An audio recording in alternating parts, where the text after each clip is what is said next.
Summer holidays வந்தாச்சு நம்ம GT Holidays வந்தாச்சு South India's #1 travel brand. பழசுக்கு எப்பவுமே மதிப்பு இருக்கு. ஒரே நிமிஷத்துல உங்களோட யூஸ் மொபைல்ஸ் நம்ம டோஃபைல வித்துட்டு பணமா மாத்திக்கோங்க. MCR Pure Cotton Club formals and casual shirts.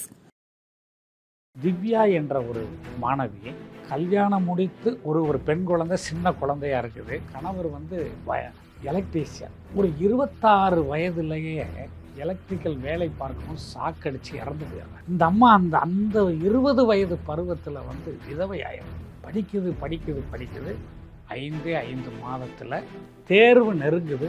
கடவுள் இன்னும் சோதனையை கொடுக்குறாரு.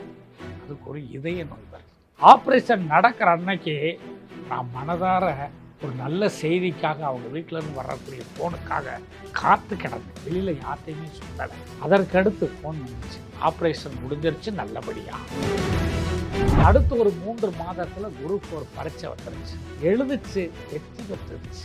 இப்படி என்னிடம் 1000 கதைகள் இருக்கு. இதை தாண்டி எனக்கு எந்தவித லட்சியமும் இல்லை சார். நான் கடவுள்கிட்ட எனக்கு 100 வயசை கொடுப்பான்னு நான் வேண்டிக்கிட்டே இருக்கேன். நான் வாழ்வதற்கு அல்ல, பிறரை வாழ வைக்க வேண்டும். இப்போ கடந்த 20 ஆண்டுகளா கையில குறிப்பு கூட இல்லாம பாடம் எடுக்கிறீங்க. நிறைய முறைகள் மாறிக்கிட்டே இருக்கு.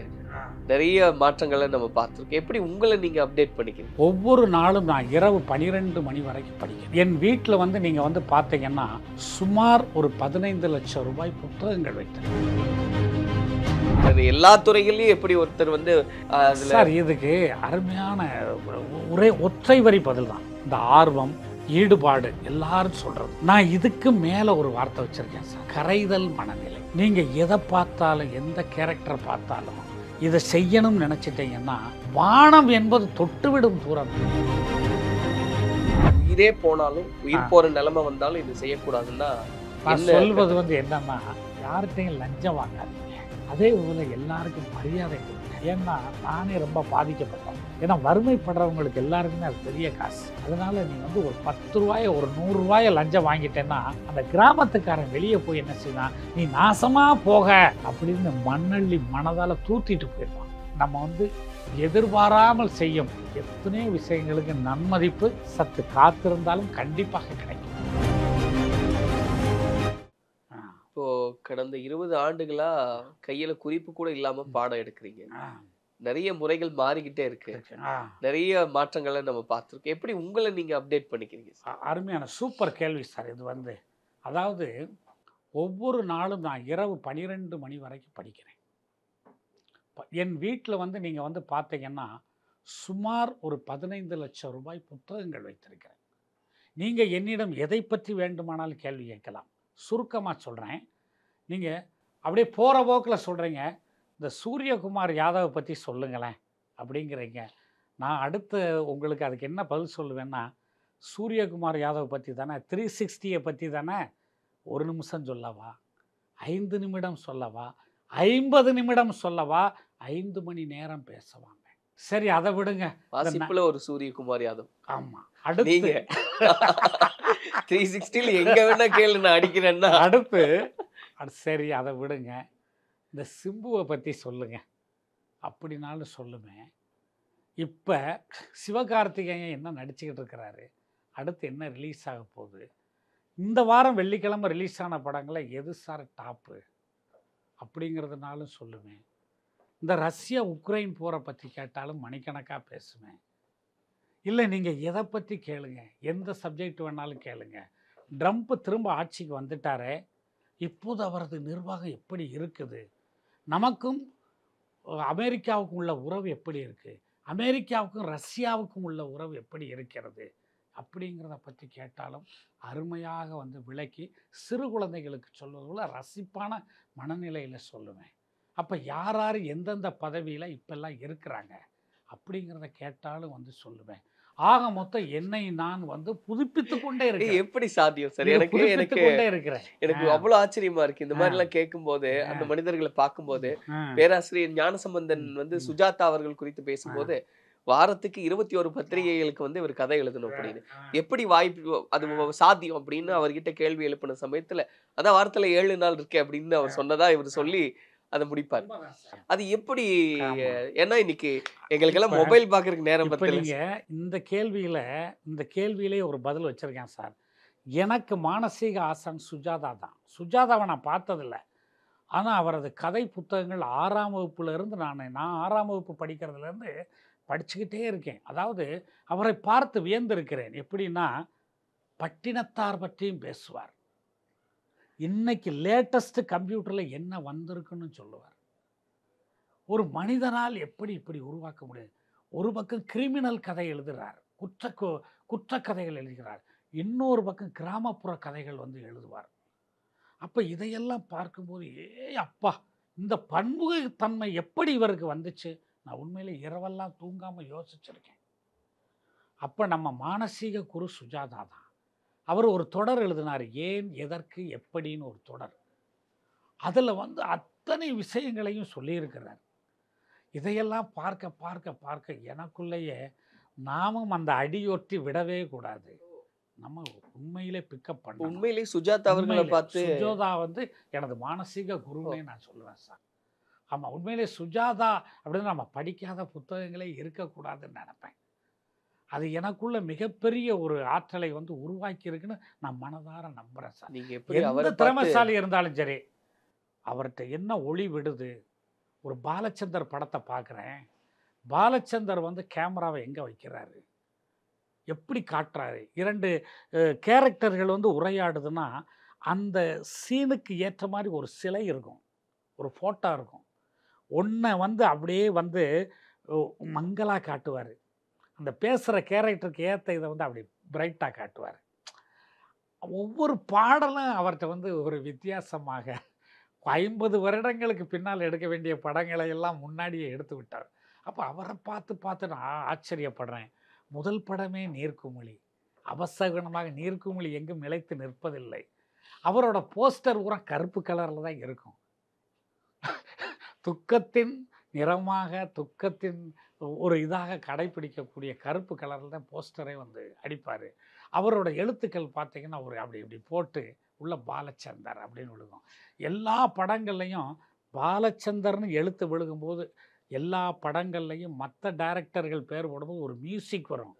பாலச்சந்தர் படத்தில் மட்டும் அவர் பேரை போடும்போது எந்த மியூசிக்கும் வராது.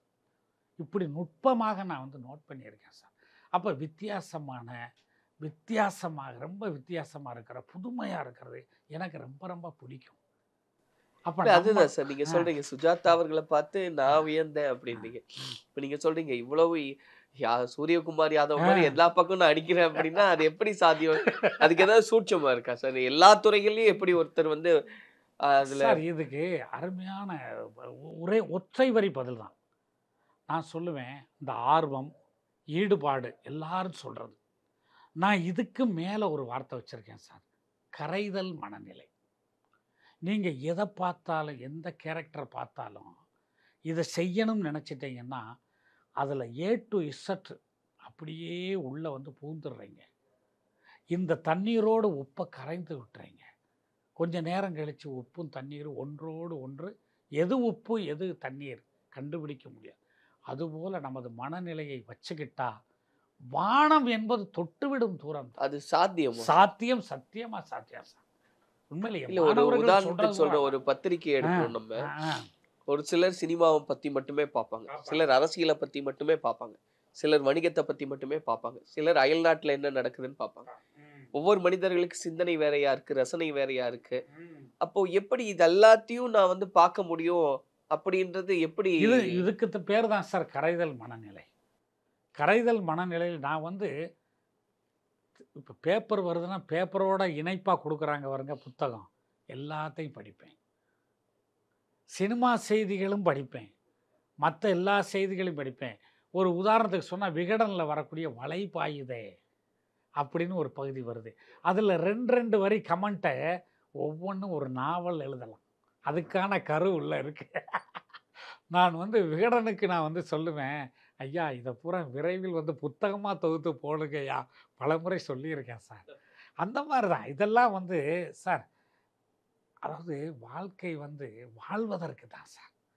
வாழ்க்கை வந்து முழுக்க முழுக்க வாழ்வதற்கு தான். ஆனால் இந்த வாழும் பொழுது நமக்கு வந்து நிறைய சேலஞ்சுகள் வருது. உங்களுக்கு இடைஞ்சல், மன உளைச்சல், கவலைகள் அதெல்லாம் திணிக்கும் போது அதை பூரா இப்படின்னு 2 கையினால் மனதால் தள்ளி விட்டாச்சுன்னா, ஏன்னா மனிதன் வாழ்வது வந்து மிக குறுகிய காலம். ரொம்ப அருமையாக சொல்கிறேன் பாருங்க. சூரியனோட ஆயுட்காலம் 860 கோடி ஆண்டுகள். இப்போ 400 கோடி ஆண்டு அது வாழ்ந்துருச்சு. அதுக்கு வயசு இப்போ நடுத்தர வயது. இன்னும் ஒரு 460 கோடி ஆண்டு தான் அது வாழப்போகுது. அப்போ நம்ம என்ன நினைக்கிறோம் தெரியுமா? அப்பாடா, நம்ம அந்த இடைப்பட்ட காலத்தில் நம்ம பிறந்துட்டோம். ஏன்னா இன்னும் ஒரு 460 கோடி ஆண்டுக்கு பிறகு சூரியன் சுக்குநூறாக நொறுங்கிடும். இந்த உலகம் இருக்க போகிறதில்ல. சத்தியமாக சொல்கிறேன், இது அறிவியல் உண்மை. சுக்குநூறாக நொறுங்கி போகுது. அப்போ நம்ம என்ன நினைக்கணுமா? நம்ம ஊடி பிறந்துட்டோமே, நல்ல வேலை. இன்னொன்று நினைக்கணும், நல்ல வேலை வெள்ளைக்காரன் காலத்தில் பிறக்காமல் போயிட்டோம், இல்லாட்டி அடிமையாக பிறந்து செத்து போயிருப்போம். இப்போ நவீன யுகத்தில் கையில் மொபைல் ஃபோனு எதுனாலும் எப்போனாலும் பண்ணிக்கலாம். உலகம் உள்ளங்கைக்குள்ளே வந்துருச்சு. இந்த காலத்தில் பிறகு இவ்வளோ வசதி வாய்ப்புகளையும் வச்சுக்கிட்டு எப்போ பார்த்தாலும் சதா அற்ப விஷயத்தை பற்றி, இவன் என்னை அப்படி சொல்லிட்டான், இவன் இப்படி என்னை வஞ்சிட்டான், ராத்திரி படுத்த தூக்கமே வர்றதில்ல. இதை ஏன் புறந்தள்ளக்கூடாது? ரசிங்க. உங்கள் பாட்டை போட்டு நீங்கள் ஆடுங்க, பாடுங்க, ரசிங்க. நோய் உங்களை விட்டு எத்தனை நோய் இருக்கட்டும் ஓடியே போயிடும் சார். இதுதான் சமுதாயத்துக்கு சொல்லக்கூடிய சரி. மகிழ்வு மகிழ்வு, ரசனை ரசனை ரசனை சொல்லுவேன். சாயங்கால வானத்தை பாருங்கள். யாரோ பெரிய பக்கெட்டில் தங்க குழம்பை ஊற்றி வச்சு அப்படியே அந்த பக்கெட்டை அப்படியே இப்படி ஊற்றி விட்டா அப்படியே போய் அந்த வானத்தில் செதறுதே, அதை பார்த்து ரசிங்க. இந்த பூவெல்லாம் பூத்துருக்குதே, அந்த பூவுக்கு வாய் மட்டும் இருந்தா, ஏண்டா நீ பார்க்கணும் தானடா நான் பூத்துருக்கேன், என்னைய பாரா முகத்தோடு நீ போகிறையடா அப்படிங்கிற வார்த்தை, அது மௌன மொழி நம்மிடம் பேசுது. நம்ம தான் கவலையை போட்டு அமுக்கி வச்சுருக்கோமே, நம்ம அதை பார்த்து ரசிக்கிறது இல்லை. இதையெல்லாம் செய்யணும்னு நான் வந்து எல்லார்ட்டையும் சொல்லுவேன் சார். வாழ்க்கை வந்து முழுக்க ரசிக்கிறதுக்கிட்ட, வாழ்வதற்கிட்ட நீங்கள் ரொம்ப ஆனந்தமாக உணருங்களேன். உங்கள் இருதயத்துக்குள்ளே ஒரு ஐஸ் கட்டியை யாரோ உள்ளே நுழைச்சது மாதிரி உணர்வை உங்களால் உணர முடியும். சில சமயம் உணர்ந்திருப்பீங்க, நல்ல ஆனந்தத்தில் உணர்ந்திருப்பீங்க. சரி, அதிக கவலை அடைஞ்சிட்டீங்க, ஏமாற்றம், எதிர்பார்த்தது நடக்கலை அப்படின்னு ஏமாற்றம் அடைஞ்சிங்கன்னா, இந்த வயிறு ஒரு கேஸால் அப்படியே ஊதுன மாதிரி ஆகும். ஒரு திடீர்னு வயிறு வலிக்கிற மாதிரி இருக்கும். ஏன்னா நம்ம எதிர்பார்த்தது நடக்கலை, இங்கே ஏமாந்துட்டோம். நான் ஒரு நாளைக்கு இவ்வளோ ரூபா ஒரு ஆளுக்கு கொடுக்கணும்னு நினச்சி இவனை நம்பியிருந்தேன், திடீர்னு கை விரிச்சிட்டானே அப்படிங்கிறப்ப அந்த ஏமாற்றத்தை தாங்க முடியாமல் அப்படியே வயிறெல்லாம் ஊதுன மாதிரி ஒரு உணர்வு, வெறுமை உணர்வு, இதெல்லாம் ஏற்படும். நம்ம மனசில் நினைக்கிறது இந்த உடலில் வந்து ரியாக்ஷன் கொடுக்குது சார். நல்லுணர்வு, நல்ல சந்தோஷம் அப்படின்னா நம்மிடம் எத்தனை நோய்கள் இருந்தாலும் ஓடி ஓடி ஓடிப்போம். சத்தியமான உண்மை, மிக சத்தியமான உண்மை. பேச பேச நேரம் போறதே தெரியல. உண்மையை சொன்னா அப்படி நானும் கரைஞ்சு போய் தான் இந்த பேட்டியை நான் இதை சொல்கிறேன். கேமரா ஓடிக்கிட்டு இருந்தாலும் பரவாயில்ல, சமீபத்தில் பேட்டி எடுத்தவங்களே அருமையான பேட்டியாளர் நீங்கள், மனதார சொல்கிறேன், உண்மையிலே சொல்கிறேன். அதாவது நுட்பமாக நான் சொல்கிறேன் பாருங்கள். சுஜாதா போல் எப்படி நான் வந்து பார்த்து பார்த்து ரசித்து வியந்தேனோ, பாரதி ராஜா படங்களை பார்த்து அப்படியே வியந்து போகிறேன். வைரமுத்துவோட, கவிஞர் வைரமுத்துவின் வரிகள் அந்த சிச்சுவேஷனுக்கு தகுந்த மாதிரி எழுதக்கூடிய குணம் இருக்கு பாருங்க. இந்த போராளை பொண்ணுத்தாய் பாட்டையும் அந்த ஆத்தாடி அப்படிங்கிற அந்த கடலோர கவிதைகளில் கேட்குற, அதாவது கட்டுமரம் பூ பூக்க ஆசைப்பட்டு ஆவதென்ன, அந்த ஒற்றை வரியில் அவர் என்ன சொல்கிறாருன்னா, அந்த கதை நடப்பது கடலோரம். மரம் என்பது வேறு, கட்டுமரம் என்பது வேறு. மரம் என்பது வேறு, கட்டுமரம் என்பது, கட்டுமரம் என்பது படகைத்தான் நம்ம கட்டுமரம் என்பது. அதை அவர் இரட்டுற மொழிதல் போல, காலமேக புலவர் போல சொல்கிறாரு. கட்டுமரம் பூ பூக்க ஆசைப்பட்டு ஆவதென்ன. மனிதன் உயரத்துக்கு போயிட்டார். இதை ரசித்து ரசித்து அவர்கிட்ட நான் சொல்கிறேன் சார். சிச்சுவேஷன் சார், உங்களை வழிபடி தான் எல்லாரும் வந்து வரக்கூடிய தலைமுறை பாடலாசிரியர்கள் இதுபோல் அந்த போராளை பொண்ணுத்தாய் பாட்டையும், அதே மாதிரி கன்னத்தில் முத்தமிட்டால் படத்தில் வரக்கூடிய தெய்வம் தந்த பூவே, இதெல்லாம் வந்து கேட்க கேட்க மரணம் ஈன்ற ஜனனம் நீ அப்படின்னு ஒரு வரி உள்ள ஊடுருவி வரும் பொழுது, ஏ அப்பா இப்படியெல்லாம் எப்படி எழுத முடியும் அப்படிங்கிறதெல்லாம் கேட்க கேட்க நீ ரசிக்கிறதுக்கு தான்ப்பா நான் எழுதுறேன். கேட்க கேட்க அவ்வளவு மகிழ்ச்சியா இருக்கு. இந்த சமயத்துல இப்ப மாணவர்கள் குறித்து நம்ம பேசும்போது எத்தனையோ மாணவர்கள் நீங்க சொன்ன மாதிரி இன்னைக்கு நான் வந்து அதுல சாதிச்சுட்டேன் அப்படின்னு அதை கொண்டு வந்து உங்ககிட்ட காமிச்சிருப்பாங்க.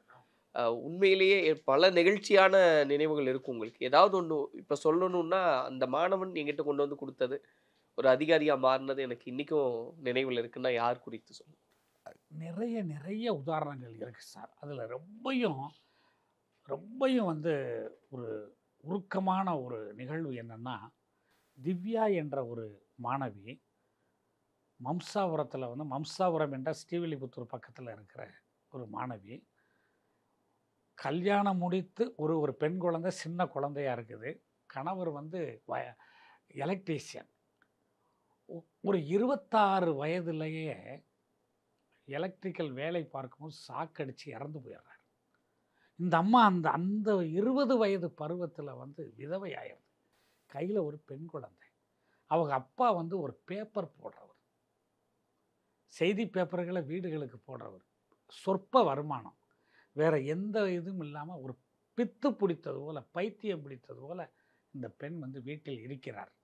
அப்பொழுது பக்கத்து வீட்டு பெண்மணி வந்து நம்மிடமும் இங்கே பயிற்சிக்கு வரும்பொழுது நான் பாடம் நடத்துவதை பற்றி, இந்த தன்னம்பிக்கை நேரம் சொல்வதை பற்றி எல்லாம் வந்து அந்த அம்மாவிடம் போய் இந்த மாணவி சொல்ல சொல்ல சொல்ல கடைசியாக, நீ படிக்க வேண்டாம்மா, சும்மா வந்து அவர் பேசுகிற பேச்சை மட்டும் கேளு, உனக்கு ஒரு மாறுதலாக இருக்கட்டும், வீட்டுக்குள்ளே அடைஞ்சு கிடக்காத, வேண்டாம் பைத்தியம் முடிக்கிற மாதிரி இருக்க, நீ வா இங்கே வந்து கேளு, நீ படிக்க வேண்டாம் அப்படி என்று கூட்டிகிட்டு வர்றோம்.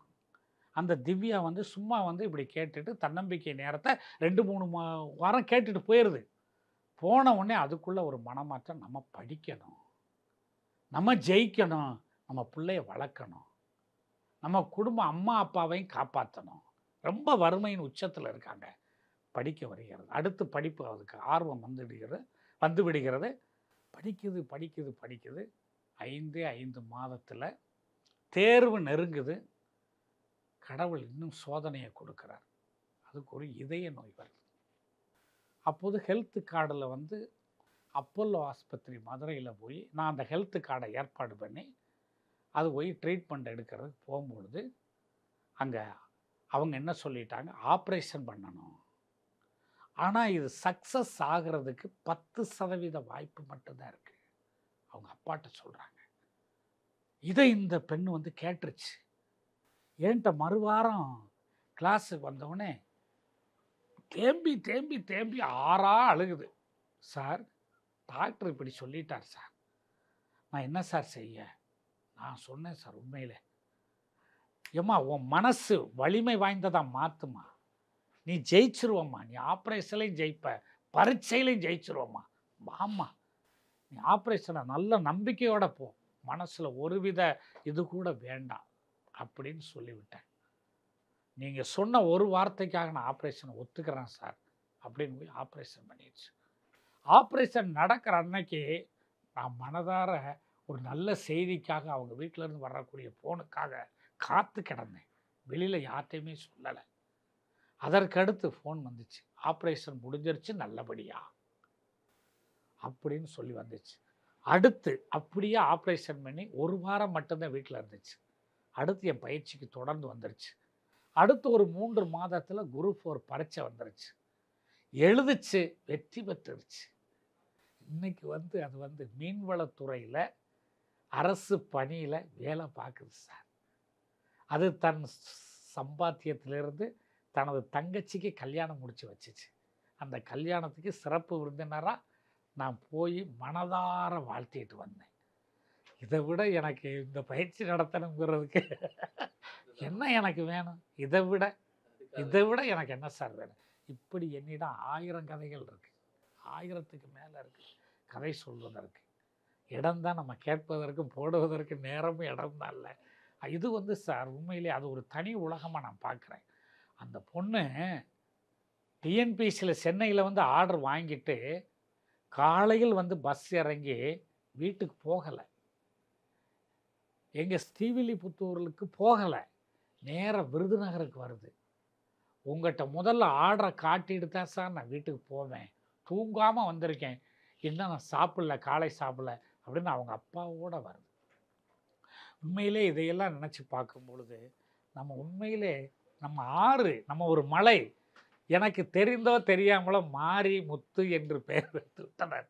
அதுபோல் நம்ம வந்து கைமாறு வேண்டா கடப்பாடுங்கிற குரலுக்கு ஏற்ப நம்ம அடைமழையாய் பொழிந்து கொண்டே இருப்போம். எல்லோரும் பயன்பெறட்டும். இதை தாண்டி எனக்கு எந்தவித லட்சியமும் இல்லை சார். நான் கடவுள்கிட்ட எனக்கு 100 வயசை கொடுப்பான்னு நான் வேண்டிக்கிட்டே இருக்கேன். நான் வாழ்வதற்கு அல்ல, பிறரை வாழ வைக்க வேண்டும் என்பதற்காகவே நான் வந்து வேண்டிக்கிட்டே இருக்கேன் சார். பிடிச்ச கவிஞர் வந்து வைரமுத்து அப்படின்னு சொல்லும்போது அநேகமா அவருடைய பாடல் வரிகள் தான் நினைக்கிறேன். மாறி மழை பெய்யாத மக்க பஞ்சம் தீர அப்படின்னு. அதுதான் உங்களுக்கு பெயராவே. இதெல்லாம் பேசிட்டு இருக்கும்போது நீங்க இந்த ஆர்டர் கொண்டு வந்து உங்க வீட்டுக்கு காமிக்கிறாங்க இல்லையா, அப்போ வந்து உயிரே போனாலும் உயிர் போற நிலைமை வந்தாலும் இது செய்யக்கூடாதுன்னா என்ன சொல்வது வந்து என்னன்னா, இந்த முதல்ல நான் சொல்லிட்டேன் சார், யார்கிட்டையும் லஞ்சம் வாங்காதீங்க, அதே போல எல்லாருக்கும் மரியாதை கொடுங்க. இல்லை அது எவ்வளவு அழுத்தமா சொல்றது சார்? ஏன்னா லஞ்சம் இன்னைக்கு நம்ம பார்க்குறோம். அதை வந்து நான் வந்து ரொம்ப அழுத்தமாக சொல்கிறேன். ஏன்னா நானே ரொம்ப பாதிக்கப்பட்டவன். அதனால் லஞ்சம் வந்து ஒவ்வொருத்தங்களுக்கும் ஒரு 10 ரூபா காசுங்கிறது பெரிய காசு. ஏன்னா வறுமைப்படுறவங்களுக்கு எல்லாருக்குமே அது பெரிய காசு. அதனால் நீ வந்து ஒரு 10 ரூபாயை ஒரு 100 ரூபாயை லஞ்சம் வாங்கிட்டேன்னா அந்த கிராமத்துக்காரன் வெளியே போய் என்ன செய்வான், நீ நாசமாக போக அப்படின்னு மண்ணள்ளி மனதால் தூத்திட்டு போயிடுவான். நம்ம குடும்பம் நல்லா இருக்கவே முடியாது. இது சத்தியமாக நான் பார்த்து கொண்டிருக்கும் உண்மைகள். அதனால் தம்பி, நீ அரசு வேலை வாங்கிட்டையா, உனக்கு போதிய அளவுக்கு திகட்ட அரசு சம்பளம் கொடுக்குதே, நீ அந்த 10 ரூபா 100 ரூபாய்க்கு ஏன் ஆசைப்படுற? அவங்களுக்கு கொடுக்கணும்னு நினை. அவங்களுக்கு முடிஞ்சால் வந்து ஒரு டீ வாங்கி கொடு, உன்னைய காலமெல்லாம் சொல்லி காட்டுவாங்க. 10 ரூபா டீ தான். பாரு, இந்த உலகத்தில் எந்த அரசு ஊழியருமே செய்யாத ஒரு விஷயத்தை, இனி யாருன்னே தெரியாது, அவர் வாங்க உட்காருங்க, ஐயோ பாவம் கிறங்கி போயிருக்கீங்க, இந்தாங்க எனக்கு வந்த டீ, இதை நீங்கள் சாப்பிடுங்க, அப்படி நீங்கள் கொடுங்களேன், கொடுத்து பாருங்க, அப்படியெல்லாம் நான் வந்து சொல்லுவேன். அவங்க வாங்குற இந்த முதல் சம்பளத்தில் ஒரு பணியை கட்டாயமாக செய்யணும். முதல் செலவு அந்த போர்வைன்னு நான் ஏன் சொல்கிறேன் அப்படின்னா, இப்போ ஒரு வேட்டி இல்லை, அது முதல் சம்பளத்தில் முதல் செலவு, முதல் சம்பளத்தின் முதல் செலவு ஒரு 400 ரூபாய்க்கு கோஆப்டெக்ஸில் ஒரு போர்வை எடுத்து உங்கள் ஊரில் இருக்கிற பஸ் ஸ்டாப்பில் ஒரு வயதான முதியவர் அல்லது ஒரு மனநிலை பாதிக்கப்பட்ட யாருக்காவது போய் அந்த பொன்னாடை போல் போர்த்திட்டு வந்துடுங்க. அப்போ அவங்க வந்து இப்படின்னு ஆச்சரியத்தோடு பார்ப்பாங்க. யார் இது? நன்றி சொல்ல வாய் வராது, தெரியாது, ஆனால் கண்களில் ஒரு நன்றி பல்ப் எரியும். அது கோடி புண்ணியத்தை நமக்கு கொடுக்கும், நம்ம தலைமுறையையும் வாழ வைக்கும். அது இதெல்லாம் சத்தியமான உண்மை சார். இந்த தர்மம் தலை காக்குங்கிறது சாதாரண வார்த்தையெல்லாம் கிடையாது சார். நம்ம குடும்பத்தில் உள்ளவங்களுக்கு செய்கிறது எல்லாரும் அவங்கவுங்க வீட்டுக்கு செய்கிறது இயல்பு தானே. நீங்கள் அதை தாண்டி வெளியே வாங்க, வெளியே வந்து செஞ்சு பாருங்கள். இன்னும் சொல்லுவேன், ஐயா நீ பணக்காரனா இல்லை, போர்வை வாங்கி கொடுக்குற அளவுக்கு இன்னும் வேலைக்கு போகலையா, கவலைப்படாத, உன் வீட்டை போய் பாரு, கிழிஞ்ச போர்வை இருக்கும், கிழிஞ்ச சட்டை துணி இருக்கும், அது கூட இல்லாமல் எத்தனையோ பேர் இருக்காங்க. ஆடு மேய்க்கிறாங்க, மாடு மேய்க்கிறாங்க, உடம்புக்கே பொருந்தாத எத்தனையோ ட்ரெஸ்ஸுகளை போட்டுக்கிட்டு இருக்காங்க. நீ ஒன்றுமே சொல்ல வேண்டாம், இந்த ட்ரெஸ்ஸை கொண்டு கையில் கொடுத்து இதை போட்டுக்கோங்க அப்படின்ட்டு சொல்லிவிட்டு திரும்பி பார்க்காம வாங்க. அது எவ்வளோ பெரிய புண்ணியங்கிறது உங்களுக்கு பின்னாளில் அது தெரியும், கண்டிப்பாக தெரியும் சார். சின்ன சின்ன அன்புகள். இப்போ என்னோட செல்லில் நான் ரிங்டோனை என்ன வச்சுருக்கேன் தெரியுமா? 100 ஆண்டு காலம் வாழ்க, நோய் நொடி இல்லாமல் வளருங்க. என்ன காலையில் ஒரு ஆள் கோபத்தில் திட்டணும்னு நினச்சி எனக்கு ஃபோன் போடுறாரு அப்படின்னு வச்சுக்கிடுவோம். 100 ஆண்டு காலம் வாழ்க, நோய் நொடி இல்லாமல் வளருங்க. இதை கேட்டோன்னே சார் காலையில் எவ்வளவு நல்ல வார்த்தை, காது குளிர மனம் குளிர இந்த நல்ல வார்த்தை, இவரை போய் நான் சண்டை போடணும்னு நினச்சேனே. இது ஒரு சின்ன, அதாவது 2 பக்கமும் நல்லதாக இருக்குது, எனக்கும் நல்லதாக இருக்குது. இதுக்கு நான் வந்து காசு பணம் ஒன்றும் செலவழிக்கலை சார். ஆக மொத்தம் எல்லாரும் என்ன நினைக்கிறாங்கன்னா, காசு பணம் செலவழிச்சுத்தே உன்னை விலைக்கு வாங்கணும் இன்பத்தை, அதெல்லாம் கிடையாது. அது இருக்குது, ஆனால் அது இல்லாமலும் வந்து நிறைய விஷயங்கள், நல்ல வார்த்தைகள், புன்னகையோடு வரவேற்பது யாரையுமே, நம்ம எதிராளியை கூட ஒரு புன்னகையோடு வரவேற்பது, அன்பான பார்வை பார்ப்பது, சாந்தமாக கருணையாக மென்மையாக பேசுவது, ஒரு ரோஜாப்பூ மலர்வது போல நம்ம முகத்தை வைத்துக்கொள்வது, இதெல்லாம் ஒரு நம்மை ஆளுமையாக மாற்றிவிடும். யார்கிட்டையும் இப்போ நம்மளை பற்றி என்ன வெளியில் போய் பேசுவாங்க, அவனா சல்லு புல்லுன்னு பேசுவான், ஐயா அவன்கிட்ட போய் இந்த தப்பு நடந்துருச்சுன்னு சொல்லவே பயமாக இருக்கு, ஐயோ நம்மளை கடிச்சு கொதறிடுவான். அப்போ வந்து அந்த பெரிய குற்றம் மறைக்கப்பட்டு விடும். அது பின்னாடி பூகம்பாகமாக வெடிக்கும்போது நம்ம கண்டுபிடிச்சு கேட்கும்பொழுது, அன்னைக்கு சொல்லியிருந்தா என்னை கொன்றுப்பேங்க, ஏப்பா அப்போ சொல்லியிருந்தா கூட அதுக்கு இழப்பு 10,000 தான்ப்பா, இப்போ நீ இழுத்து வச்சிருக்கிறது 1,00,000க்கு இழுத்து விட்டைய அப்படின்னு இப்போ சொல்லி ஒன்றும் ஆகப்படுது. அதனால தான் எத்தனை நமக்கு கோபங்கள், ஒரு தலைமையாக இருப்பவர்களுக்கு எவ்வளவோ கோபங்கள் வரும். ஆனால் அதை வந்து கொஞ்சம் அப்படி மட்டப்படுத்தி கொஞ்சம் தன் தரைக்கு வந்து முடிந்ததை பற்றி இனிமேல் ஆராயாமல் அடுத்து என்ன செய்யலாம், இதை எதிர்காலத்தில் இது போன்ற தப்பே வராமல் என்ன செய்யலாம், இவங்களுக்கு இப்போ கோபப்படாமல் நம்ம ஒரு இது இன்ஸ்ட்ரக்ஷன் கொடுத்துருவோம் அப்படிங்கிறது பிஸ்னஸில் வெற்றிக்கான வழி சார், வெற்றிக்கான வழி. இதுதான் சத்தியமாக. நான் இத்தனை பேரை வச்சு நான் நிர்வாகம் பார்க்குறேன். என்கிட்ட அவ்வளோ பேர் சமையல் பண்ணுறாங்க, அத்தனை மாணவர்கள் வந்து எல்லாம் இருக்கிறாங்க மாணவர்கள். ஆனால் நான் வந்து எப்போதும் என்னை பார்த்து அரசு வேலைக்கு போவது 2வது, முதல்ல என்னென்னா சாரை பார்த்தேன், என் கோபத்தை நான் விட்டுட்டேன். இதை நான் வந்து எல்லாரிடம் கேட்பதை வந்து மனம் குளிர்றான் சார். அவங்கள வந்து நல்வழிப்படுத்திக்கிட்டே இருக்கிறேன். என்னை பாராட்டணும் எப்போ எதிர்பார்க்கவே இல்லை. அவார்டு எனக்கு யாரையுமே தெரியாது சார், யாரையுமே தெரியாது. அவர்களாக சொன்னாங்க, உங்களை பற்றி பல வருஷங்களாக நாங்கள் தொடர்ந்து வாட்ச் பண்ணுறோம், அதனால தான் சார் உங்களுக்கு இந்த விருதை கொடுக்குறோம் அப்படின்னு சொல்லும்போது உண்மையிலே நம்ம வந்து எதிர்பாராமல் செய்யும் எத்தனையோ விஷயங்களுக்கு நன்மதிப்பு சற்று காத்திருந்தாலும் கண்டிப்பாக கிடைக்கும். நிறைவா ஒரே ஒரு விஷயம் சார், இப்போ உங்கள் வாழ்க்கையோட தாரக மந்திரமாக எடுத்துகிட்டு சில விஷயங்களை பயணப்படுவீங்க. அப்படி வாழ்க்கையில் இதை மட்டும் நினைவில் வச்சுக்குங்க. ஏன்னா இன்னைக்கு இருக்கிறவங்க, நீங்கள் பயிற்சி கொடுத்தவங்க உங்கள் மாணவர்கள். இந்த வீடியோ இதுக்கு முன்னாடி உங்களை பற்றி செய்தியெல்லாம் பார்த்து இப்போ நான் உட்பட உங்களை மானசீக குருவா எடுத்து, அது உங்களுக்கு தெரியுமான்னு சொல்ல, அப்படி எத்தனை மாணவர்களை நீங்கள் சம்பாரிச்சிருக்கீங்கன்னு கணக்கு வேணா சொல்ல. வாரத்தில் 4000 பேர் நான் வகுப்பு எடுக்கிறேன்னா, ஆனால் அதை தாண்டி லட்சக்கணக்கில் இந்த மாணவர்கள் பெருகி இருக்காங்க. இவங்களுக்கும் சரி, இன்னைக்கு பணிக்கு போகிறவங்க, வேறு துறைகளில் இருக்கிறவங்க, இல்லை தனியார் துறையில் இருக்கிறவங்க, இதை மட்டும் வாழ்க்கையில் கடைப்பிடிங்க அப்படின்னு நீங்கள் சொல்ல விரும்புகிற தாரக மந்திரம் நிறைவு. அதாவது நல்ல கேள்வி இது. எதை செய்தாலும் சிறப்பாக செய்யுங்கள். எதை செய்தாலும் சிறப்பு, மிகச்சிறப்பு, மிக மிகச் சிறப்பு. ஒரு வேலையை உங்கள்கிட்ட கொடுத்தா, படிப்புன்னு நான் சொல்லலை, எந்த வேலையை கொடுத்தாலும் சரி, இவனை போல் மிகச்சிறப்பாக வேற யாராலையும் செய்ய முடியாது அப்படின்னு நீங்கள் பேர் வாங்குங்க. தொட்டதெல்லாம் வெற்றி, தொட்டதெல்லாம் பொன்னாகும். மிகப்பெரிய ஒரு வாழ்க்கையினுடைய அந்த ரகசியம் இது. இதை மட்டும் பண்ணிட்டா நீங்க வாழ்க்கையில என்ன வேணா ஜெயிக்கலாம். உண்மையிலே இதுதான் நான் மனதார சொல்றேன். இன்னைக்கு உண்மையிலே நான் சொல்றேன், எனக்கு நெஞ்சு நிறைந்த மகிழ்ச்சி, ஆனந்தம். நீங்க கேட்ட கேள்விகள் ஒவ்வொன்றும் முத்துக்கள்.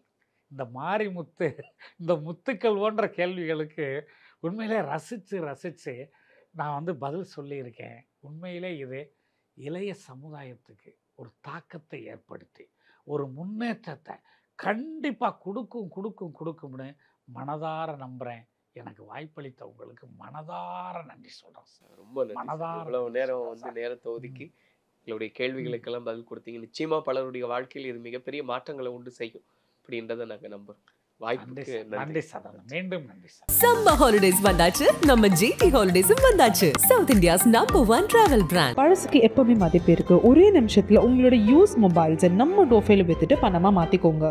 MCR Pure Cotton Club, formals and casual shirts.